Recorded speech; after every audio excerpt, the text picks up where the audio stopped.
Already নির্বাচন হবে না তার একটা প্রমাণ কিন্তু সিমটম কিন্তু আজকে দেখা গেছে। সেটা হচ্ছে যে গাজীপুরে 5টি আসনে নির্বাচন হচ্ছে না, কারণ সেখানে নির্বাচনের সামগ্রী ব্যালট পেপার বা ইত্যাদি ইত্যাদি পৌঁছানো যাচ্ছে না। তো এইগুলো সিমটম আমরা দেখতে পাচ্ছি। দেখেন 12 তারিখে কি হয়, 12 তারিখ 11 তারিখ রাত থেকে কি ঘটে। হয়তো এটা তাদের নির্বাচন বানচালের বা নির্বাচন না করার একটা কৌশল হিসেবে একটা বিবৃতি দিয়ে রাখেছে, 5টা আসন হবে না। এর আগে আমরা দেখেছি কোনো কোনো জায়গায় নির্বাচন হয় না, সেগুলোতে মামলা থাকে, মানে আঞ্চলিক সীমান্ত নিয়ে 2 আসনের মাঝখানে সীমানা বা 3 আসনের মাঝখানে সীমানা নিয়ে জট থাকে, সেখানে মামলা হয়, সেটা স্থগিত হতে পারে বা দীর্ঘমেয়াদী হতে পারে। কিন্তু এইভাবে একটি জেলার 5টি আসনেই নির্বাচন বন্ধ, তো আবার ব্যালট পেপার না দিতে পারার জন্য, তো আবার কোথায় গাজীপুর, অর্থাৎ ঢাকা থেকে ওইখানে আপনি চাইলে 2 ঘন্টার মধ্যে পৌঁছায় দিতে পারেন বা 2.5 ঘন্টার মধ্যে, সেইখানে কম পড়ে গেল। তাহলে আমাদের জামালপুরে কোথায় পাঠাবেন, রংপুর, দিনাজপুর কিভাবে পাঠাবেন? আর পদ্মা ব্রিজ দিয়ে তো যাবেন না, কারণ পদ্মা ব্রিজ তাড়াতাড়ি যায়, এটাতে গেলে চালের দাম বাড়বে। তো আপনারা তো যাবেন হলো পানিপথে, আর নইলে টাকা খরচ করে হেলিকপ্টারে। তো ওই অজপাড়া গায়ে এগুলো আপনি কিভাবে পাঠাবেন? আপনি ওই ঠাকুর গায়ে তাহলে মির্জা ফখরুল সাহেবের বাড়িতে কিভাবে পাঠাবেন, সামগ্রী কিভাবে পাঠাবেন যদি গাজীপুরেই না পাঠাইতে পারেন? ঢাকার একেবারে নাকের ডগায়। নির্বাচন যত ঘনিয়ে আসতেছে আমরা নতুন নতুন সার্কাস দেখতেছি। এরা এরা যে কি করে কি বলে, সকালে কি বলে বিকেলে মনে থাকে না, বিকেলে কি বলে সকালে মনে থাকে না, নাকি তারা ইচ্ছা করে এগুলো করে বোঝা বড় মুশকিল। এরা একদল বলতেছে নির্বাচন চাই, আবার তারাই বলতেছে নির্বাচন চায় না, আবার হঠাৎ করে এখন ওই হাদির হত্যার বিচারের দাবি নিয়ে তারা মাঠে নেমে গেছে। মানে আমরা আসলে কোন সিদ্ধান্তে যে আমরা আসব সেটা বোঝা বড় মুশকিল। ডক্টর ইউনূস অত্যন্ত চালাক প্রকৃতির লোক, তো তিনি অনেক ধামায় তার ডিম রাখেন, সেগুলো ফোটান এবং সেগুলো বাচ্চা দেন, সেই বাচ্চাদের দিয়ে আবার কথা বলান, কাজ করান। তাকে বোঝা বড় মুশকিল, কারণ পুঁজিবাদী রাজনীতিতে আপনি সিদ্ধান্তে আসতে পারবেন না। কারণ আর এই বাংলাদেশের পুঁজিবাদী রাজনীতি, পুঁজিবাদ বলতে যাবো যায়, পুঁজিবাদের যে ভালো গুণগুলো আছে বাংলাদেশে তার একটাও নাই। পুঁজিবাদ মন্দ জিনিস, খুব ভালো না, কিন্তু পুঁজিবাদের ভালো দিকও রয়েছে। কিন্তু বাংলাদেশে যে সমস্ত পুঁজিবাদী রাজনীতি চলে, যে রাজনীতি, এগুলো হলো একেবারে নিম্ন স্তরে, নিচু স্তরের তাদের খেলা, তাদের রাজনীতি, তাদের আলোচনা, তাদের অনেকটা লীলা খেলার মতো। আপনি যে মিছিলটা আমাকে দেখালেন এটা কিন্তু ক্ষুদ্র, কিন্তু ক্ষুদ্র হলেও এটাকে আপনি ফেলে দিতে পারেন না। কারণ আমরা দেখেছি যে 20-50 জন বা 500 জন বা 400 জন ছেলে মেয়েরা আপনার যমুনা ঘেরাও করলে তাদের দাবি আদায় হয়ে যায়। তারা যা দাবি করে, মানে তাদের যে কোনো পায় না, আমরা দাবি বলবো না, এগুলো পায় না, তারা যে কোনো পায় না ধরলেই ডক্টর ইউনূস দাদার মতো বা নানার মতো বা মামার মতো, তারা সব পায় না তাদের মেনে নেন, তারা যা বলে তিনি তাই করে দেন। এতে বোঝা যায় যে এগুলো তাদেরই মানুষ, তাদেরই লোক। এটা আমাদের কাছে আমরা দেখলাম যে কালকে মারামারি কথা বলেন, পুলিশ তাদের পিটিয়েছে, এগুলো আমার কাছে ড্রামাই মনে হয়েছে। কারণ হলো যে যখন আপনি পুলিশকে, সেনাবাহিনীর কথা বলেন যে পায়ে ধরে পড়ে থাকে, তাদের কিছু বলে না, ব্যাংকের ভিতরে গিয়ে এমপি প্রার্থী, ব্যাংকের জামাতের এমপি প্রার্থী ব্যাংকের ভিতরে গিয়ে ঘুষাঘুষি করে, তো এগুলো যখন আমরা দেখি তখন তো আবার একটা দেখলাম, আরেকটা হয়তো দেখেছেন যে একটা নারী সাদিক কায়েম, সে ইসলাম কায়েম করতে যে ঢাকা বিশ্ববিদ্যালয় সাদিক কায়েম করে ফেলেছে। তো এই সাদিক কায়েমের পাশে থেকেই দেখলাম এক মেয়ে মোটামুটি সাইড কিক মারলো পুলিশদের, একটা পুলিশের নারী একজন, তাও আবার একজন নারী। আমরা ছাত্রলীগ ছাত্রদলকে দেখেছি, তো তাদের তাদের নেতিবাচক অনেক কর্মকাণ্ড দেখেছি। আমরা তো এরকম দেখি নাই যে কোনো আলোচনা অনুষ্ঠানে প্রকাশ্য মঞ্চ থেকে কিক মারে এইভাবে, এটা আমরা দেখি নাই। তাহলে যে পর্দার অন্তরালে কি ঘটতেছে না ঘটতেছে আমরা জানি না। হয়তো আমরা কিছু জানি, হয়তো আপনি কিছু জানেন, আমি কিছু জানি, ডক্টরের সাহেব একটু বেশি জানে, বা আপনি কিছু বেশি জানেন, বা আপনি একটা বিষয় বেশি জানেন, আমি আর একটা বিষয় জানি। এক একজন এক একভাবে জানি, বা অনেক কিছুই আমরা জানি না, সবই তার আমরা জানতে পারবো না।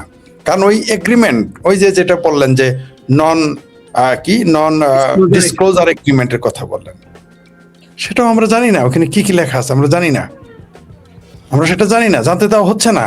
তো আমার দেশের চুক্তি যদি আমি না জানি, তাহলে আমি কি বিদেশে বসে, দিল্লিতে বসে, তুরস্কে বসে, ইউরোপে বসে, কাতারে বসে কি আলোচনা হচ্ছে আমরা তো জানি না। আমরা কিন্তু দেখেছি যে হেফাজতের এক নেতা মামুনুল হক, তাকে কিন্তু আমরা আফগানিস্তানে গিয়ে লাইভ ভিডিও করতে দেখেছি, এবং তিনি কিন্তু এও বলেছেন যে তার ভিসা লাগে নাই। সবচেয়ে আশ্চর্যজনক বিষয়, এটা তিনি কেন এই কথা বললেন, আমরা এটা কিন্তু আমরা বিশ্বাসই করতাম না যদি এটা তিনি না বলতেন। মিডিয়া আসলে বলতাম যে এটা বোধহয় ভুয়া। তিনি নিজেই বলছেন তার ভিসা লাগে না, দুবাই থেকে তিনি আফগানিস্তান গেছেন। তো সব জায়গায় আলোচনা হচ্ছে, আবার কোন আফগানিস্তান, যে আফগানিস্তানের সাথে এখন ভারতেরও সম্পর্ক ভালো, দালমে কুস্তো কালা হায়, যেটা বললেন যে কে যে কার সাথে কোথায় বসতেছে, কোথায় কোন বিষয় নিয়ে বসতেছে আমরা সেটা জানি না। আর ভারত তো অবশ্যই প্রতিবেশী রাষ্ট্র হিসেবে তিনি তার যেটা মঞ্জুরের কথা বললেন যে বাণিজ্যের চাইতে বেশি দেখবে তাদের আভ্যন্তরীণ নিরাপত্তা, আগে তাদের ইন্টারনাল সিকিউরিটি সেটা নিশ্চিত করতে চাইবে। বাংলাদেশের সাথে মাত্র 3% নাকি 2% বাণিজ্য করে, এটা না করলে ভারতে চলবে, কিন্তু সিকিউরিটি তো আপনি ছাড়া চলতে পারবেন না। ধরে নিলাম বাংলাদেশের সাথে ভারত কোনো বাণিজ্য করলো না, কারণ তার মার্কেট খোলা কোনো বিষয় না তার জন্য। ভারত একটা বৃহত্তর দেশ, বৃহত্তর অর্থনীতির দেশ, অলরেডি তার সাথে মধ্যপ্রাচ্য থেকে শুরু করে ইউরোপ থেকে শুরু করে আমেরিকার যে সমস্ত বাণিজ্য চুক্তি হচ্ছে সেটা তার এরকম বাংলাদেশের সাথে বহু মানে এক বাংলাদেশের সাথে 50 বছর রাজনীতির মানে ব্যবসা না করলে চলবো এরকম ইনকাম তাদের এই 1 বছরের চুক্তিতে হয়ে গেছে সম্ভবত। মানে আজকের বাণিজ্যের যদি হিসাব করি, আগামীর কথা বললাম না, আজকের বাংলাদেশের সাথে মাত্র 2-3% বিজনেস হয়। কিন্তু তারা যতই বিজনেস করুক, কিন্তু ভারতের সোশ্যাল সিকিউরিটি তো আর মধ্যপ্রাচ্য এসে দিবে না। সোশ্যাল সিকিউরিটি তার বর্ডার তো আর ওই ইউরোপীয় ইউনিয়নের প্রেসিডেন্ট এসে দিবে না, তার বর্ডার সিকিউরিটি তো আর আমেরিকা থেকে সেনাবাহিনী এসে দিবে না। তাকে তা নির্ধারণ করতে হবে, কারণ প্রতিবেশী বদলানো যায় না। আমি আপনার চ্যানেলে আসলাম না, মঞ্জুরে খোদা সাহেবের সাথে কথা বললাম না, চলবে, আপনারা আমার সাথে চললেন না, চলবে, কিন্তু প্রতিবেশীকে তো আপনি সরাইতে, আত্মীয়র সাথে না চললে চলা যায়, প্রতিবেশীকে আপনি অ্যাভয়েড করতে পারবেন না, ব্যক্তি জীবনে হোক, সামাজিক জীবনে হোক, আর রাষ্ট্রীয় জীবনে হোক। তো এই কারণে ভারতের জন্য অবশ্যই এটা ঝুঁকিপূর্ণ। তারা অবশ্যই তার সোশ্যাল ইন্টারনাল সিকিউরিটি তারা নিশ্চিত করতে যা যা করতে হয় তারা তা করবে। আর যেটা বলেন নির্বাচন হবে কিনা 8-9 তারিখ, আমরা দেখতেছি 8-9 তারিখ সম্ভবত আওয়ামী লীগের নেতাদের সাথে বিভিন্ন সাংবাদিক এবং বিভিন্ন প্রতিষ্ঠানের সাথে মিটিং রয়েছে।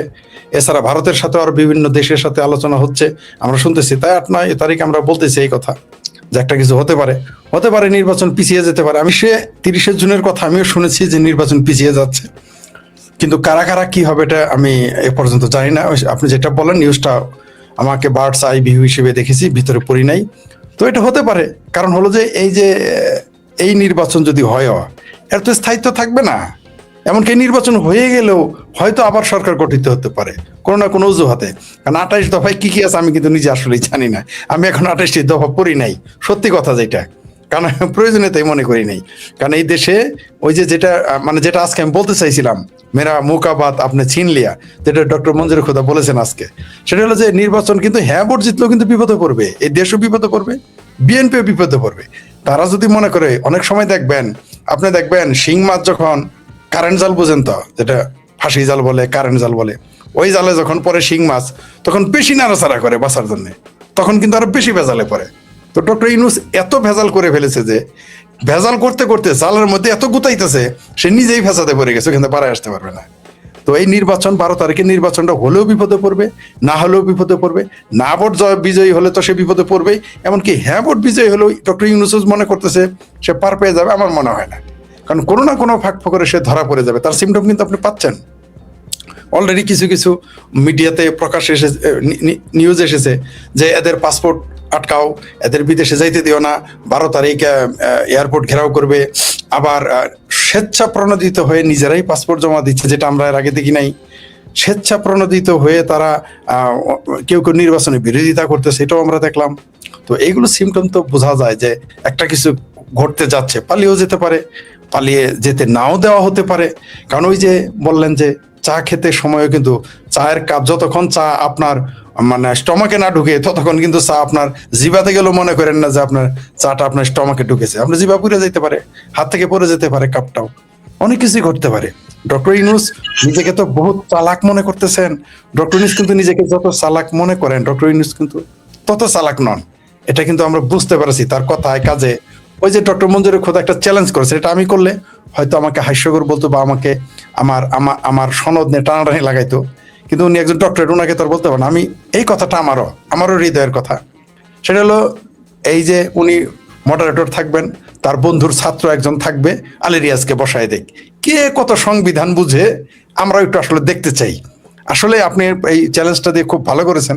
এই দেশের যারা উদ্বিগ্ন, যারা এগুলো নিয়ে কথা বলতেছে, আমাদের জন্য সুবিধা করে দিয়েছেন, আপনার কথা আমরা রেফারেন্স হিসেবে বলতে পারবো। আর সেই সাথে বলতেছে এই যে ভারত যে চিন্তাটা করতেছে, ভারত আসলেই বাংলাদেশ নিয়ে উদ্বিগ্ন। শেখ হাসিনার সরকার উচ্ছেদের পরে সবচেয়ে বেশি যে দেশটা বিপদে পড়েছে সেই দেশটার নাম হচ্ছে ভারত। ভারত শক্তিশালী, বৃহত্তর অর্থনীতির দেশ, সামরিক শক্তি তো অনেক বেশি। একটা জিনিস মনে রাখবেন যে আপনি কিন্তু ক্যান্সার ভালো করতে পারবেন অপারেশন করে, কিন্তু চুলকানি কিন্তু খুব ঝামেলার জিনিস, এটা কিন্তু দীর্ঘদিন থাকে। আপনি চাইলেও আপনি যতই ওষুধ খান, আপনার কিন্তু একটা মেয়াদ আছে, এই মেয়াদ পর্যন্ত সেই চুলকানি থাকবেই। তো এই যে বাংলাদেশে যে মৌলবাদী শক্তি যে উত্থান ঘটেছে, এটা শুধু বাংলাদেশের জন্য ক্ষতিকর না, এটা ভারতের জন্য বিপজ্জনক। শুধু ভারত আমি মনে করি না, পুরো দক্ষিণ এশিয়ার জন্য বিপজ্জনক। আর এই মৌলবাদী শক্তিকে হাওয়া দিচ্ছে দেশে বিদেশে বসে কিছু ইউটিউবার, দেশে বিদেশের দেশি এবং বিদেশি কিছু দেশ, কিছু গোয়েন্দা সংস্থার পৃষ্ঠপোষকতা দিচ্ছে, এগুলো আমরা জানি। কিন্তু এখন ভাষণের নাম তো নিতে মানা, অনেক কিছু নেওয়া যায়, অনেক সময় নেওয়া যায় না। তবে এই দেশটা অস্থিতিশীল যেভাবে করা হচ্ছে, এটা কারোর জন্যই ভালো ফল বয়ে আনবে না। আর আমি সর্বশেষ যেটা বলতে চাই সেটা হলো যে এই 12 তারিখের নির্বাচনে ফলাফল যাই আসুক, নির্বাচন যদি হয় আর কি, কারণ আমার ধারণা নির্বাচন পিছিয়ে যাবে।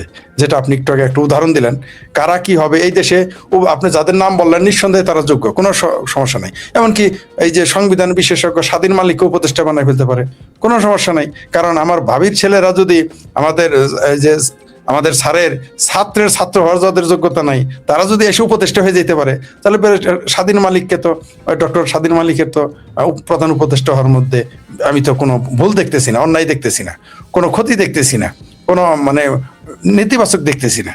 তো দেশে অনেক কিছু ঘটে যেতে পারে, অনেক কিছুই ঘটে যেতে পারে। কারণ এই দেশে যদি সরোয়ার ফারুকি ফেসবুকে পোস্ট দিয়ে উপদেষ্টা হয়ে যেতে পারে, তাহলে মঞ্জুরে খোদাকে এনে আমাদের আমাদের উপদেষ্টা বানালে দোষটা কি হবে আমাকে বুঝায় বলেন। তবে আমাদের বাংলাদেশে নির্বাচনী সার্কাস আসতেছে, দেখতে থাকেন। কারণ অনেক কিছু কিছু সময় আছে অপেক্ষা করাই কাজ, কারণ অপেক্ষা করা ছাড়া কোনো কোনো সময় কাজ থাকে না। আপনি দেখেন দেশে কি চলতেছে এখন। এরা সবচেয়ে হাস্যকর ব্যাপার, কর্নেল ওলির এখন তারা স্বাধীনতার ঘোষক বলতেছে। কয়দিন পরে কেউ কেউ তো বলতেছে যে কয়দিন পরে এরা বলবে যে গোলাম আজম স্বাধীনতার ঘোষক, এটা না বলে বসে। আপনি অলরেডি জানেন যে আজকে জামাতের জামির, যাকে আমার একজন শুভাকাঙ্ক্ষী আমার সাহেব আদর করে সাদা শকুন বলে, উনি ইউকেতে থাকেন, একজন শিক্ষক, উনি বলেছেন উনি তাকে সাদা শকুন বলেন। কয়দিন পরে না উনি বলে তার মামা নাকি তার চাচারা নাকি মুক্তিযোদ্ধা, তিনি বলে মুক্তিযোদ্ধা পরিবারের সন্তান। মুক্তিযোদ্ধার পরিবারের সন্তানের ভাষা এই হতে পারে যারা এই দেশের মুক্তিযুদ্ধের সকল স্মারক ধ্বংস করে দিচ্ছে। আমার তো এই মুহূর্তে মনে করতেছে যে তারা ক্ষমতায় চলে যাবে, তাই তারা ধরাকে সরাগেন, আর কয়েকজন বলেছেন ধরাকে সরাগেন করতেছে। তারা তো বিভিন্ন অপকৌশল নিবেই। তারা আপনি দেখেন না যে ব্যাংকের কর্মকর্তাকে গিয়ে মারে, সেনাবাহিনীর সামনে গিয়ে বলে বাপদাদার নাম নয় সানমান লেবে কয় আমি তারেক রহমানের প্রতিদ্বন্দ্বী, এটা তার পরিচয়, আমি তারেক রহমানের প্রতিদ্বন্দ্বী বলে বলে এটাও বলছে, বললাম মনে করে মেনে নিলাম। সে বলে যে সেনাবাহিনীরা তাদের পা ধরে পড়ে থাকে। তো তারা তো এগুলো, এই যে তাদের দুঃসাহস, তারা এগুলো প্যানিক সৃষ্টি করে, ভয় সৃষ্টি করে। তারা তো চেষ্টা করবে বিভিন্ন ভাবে। আপনি জানেন যে বিদেশে, আপনিও ইউকেতে থাকেন, আপনি জানেন আমি আজকে একটা খবর পেলাম যে ইউকেতে মানে বাংলাদেশের নির্বাচনে ইউকের যে জামাতের লোকজন যারা আছে তার উন্মাদ হয়ে গেছে। আজকে এটা ঘন্টা 2 আগে একজন আমাকে ফোন করে জানিয়েছেন যে এত ভয়, ঘন্টা 3 আগে, এত ভয়াবহ ব্যাপার সেখানে। তো দেশে তারা তো উন্মাদ হবে, এটাই স্বাভাবিক। কিন্তু আমি ওই যে যেটা আগে বলেছি এখনো বলি, বাংলাদেশের জমিন, বাংলাদেশের আকাশ, বাংলাদেশের মাটি, বাংলাদেশের নদী, এগুলো বৃক্ষলতা পাহাড়, এগুলো জামাতের জন্য উর্বর নয়। যদি তারা ক্ষমতায় যেতে পারতো এই নাটক করে ভয় দেখিয়ে, দেখেন না এরা জান্নাতের লোভ দেখালো কাজ হলো না, দোজখের ভয় দেখালো তাও কাজ হলো না। ওই যে আরেকজন শাহরিয়ার নাকি ফারিয়ার ভুয়া ব্যারিস্টার, আমি দায়িত্ব নিয়ে বলতেছি তিনি ভুয়া ব্যারিস্টার। আমি চ্যালেঞ্জ করলাম ওই জামাতের যে ব্যারিস্টার শাহরিয়ার, তার ব্যারিস্টারের সনদ নাই, তাই আমি বললাম, জেনে দায়িত্ব নিয়েই এটা বললাম। এই ভুয়া ব্যারিস্টার যার বাবার নাম হলো ফেল্টু জাহাঙ্গীর, ঠিক আছে, একবার বিএনপি করে, একবার আওয়ামী লীগ করে, এখন পোলাই করে জামাত। তো এই যে যেভাবে কথা বলছে যে বেহেস্তে যাইতে চাইলে জামাতকে ভোট দিতে হবে, এটা তো সরাসরি নির্বাচন আচরণ বিরোধী লঙ্ঘন। তার বিরুদ্ধে ফৌজদারি মামলা হয়। তিনি লাইভ টিভিতে সেগুলো বলেন, মিডিয়ার সামনে এগুলো বলেন, তাদের কিছুই করে না, কিছুই বলে না। তো এরা যত কিছুই করুক, এরা জান্নাতের লোভ, দুজকের ডর দেখাইলো, কোনো কাজ হয় নাই। শেষে পয়সা দিল তাও কাজ হয় না, চাকরি দেয় তাও কাজ হয় না, মারামারি করে তাও কাজ হয় না, সন্ত্রাস করে তাও কাজ হয় না। তো এখন তারা তো বিভিন্ন কৌশল নিবেই। কিন্তু আমি আগেও বলেছি, এখনো বলি, এই বাংলাদেশের জমিন, বাংলাদেশের আকাশ বাতাস জামাতের জন্য উর্বর নয়, এই ভূমি জামাতের জন্য উর্বর নয়। এই রক্ত স্নাত দেশ, 30 লক্ষ মানুষের রক্ত স্নাত দেশ, অগণিত নারীর সম্ভ্রমের বিনিময়ে কিনা আমার এই সোনার বাংলাদেশ। এই লাল সবুজের পতাকার খামসে ধরার চেষ্টা তো করেছিল, করবে, করতেই থাকবে। কিন্তু বাংলাদেশের জমিন জামাতের জন্য উর্বর থাকবে না, এটা আপনি নিশ্চিত থাকেন। এরা যা ইচ্ছা তাই করতে থাকবে।